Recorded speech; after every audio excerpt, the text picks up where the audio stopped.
The acting deputy director of the National Hurricane Center, Mike Brennan.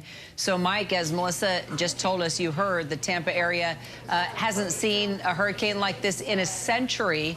We know storm surge is a huge threat to that region, and we are still in that critical window for evacuations. So what are you advising people right now? Well, basically, if you've been asked to evacuate, please do so. I know that Pinellas and Hillsborough counties in the Tampa Bay area have announced mandatory evacuations for some of their residents beginning later today or tomorrow. So we just ask that people take that time and have that plan in place, know where you're going to go. Drive tens of miles if you can. You don't necessarily have to drive hundreds of miles to get away from the storm surge threat. You can go stay with friends or neighbors who live in a safer location, go to a shelter. But what we could be looking at in parts of the Tampa Bay region are storm surge inundation of up to 10 feet above ground level, especially once you get up inside Tampa Bay. So I'm 6 feet tall. That's potentially water that's 4 feet above my head. So that's the definition of life-threatening storm surge, and that's why those people have been asked to leave those areas. And those areas, Tampa in particular, Mike, low-lying, it's a beautiful area, but not many hills to back that water down. And I just want to ask about the science behind the storms. How does the National Hurricane Center determine this hurricane's path and strength, and how confident are you about it? Well, in terms of the track forecast, we look at a lot of different forecast models. We look at all the data that's coming from the Hurricane Hunter aircraft, from satellite, radar data, surface observations, and we look at how the storm's going to be moved by the steering flow in the atmosphere. So we're pretty confident in the first 2 to 3 days of the forecast track. With the center of Ian moving across western Cuba and approaching the west coast of Florida, the forecast gets a lot less certain after that time.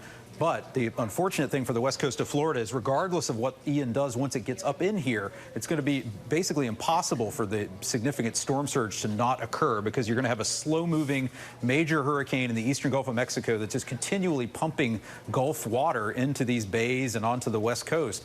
And the slow motion is also going to mean a prolonged wind event. We expect the size of Ian to grow in size, the wind field of Ian to get bigger, and also expecting possibly 10 to 15 inches of rain in western and central portions of the Florida Peninsula over the next several days. So all that water is really the biggest concern, because water kills the most people in hurricanes in this country, the combination of storm surge and rainfall flooding.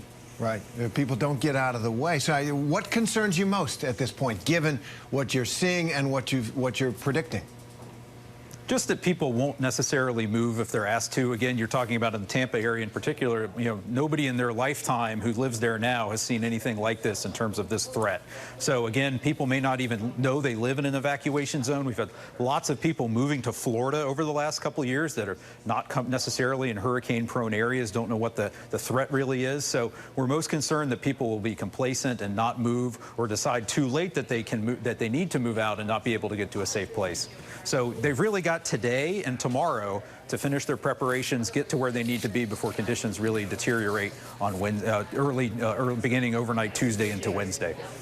And Mike, we already know that, Florida's Governor Ron DeSantis, he activated all the guardsmen there, getting meals ready, lining up ambulances as Ian gains strength. Will this be enough, you think, in the aftermath of this storm and what you're predicting? I mean, what concerns you the most right now?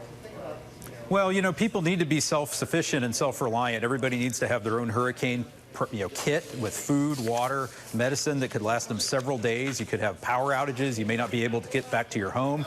We also worry about people dying after the storm. We've seen a real uptick in this in the last few years. After significant hurricanes, when there's power outages, people use generators improperly and have carbon monoxide poisoning. We have people succumb to cardiac incidents or other medical conditions, or heat exhaustion after a big storm if there's no air conditioning. So we want people to evacuate away from the danger of the storm, but also survive the aftermath, and those are both important factors.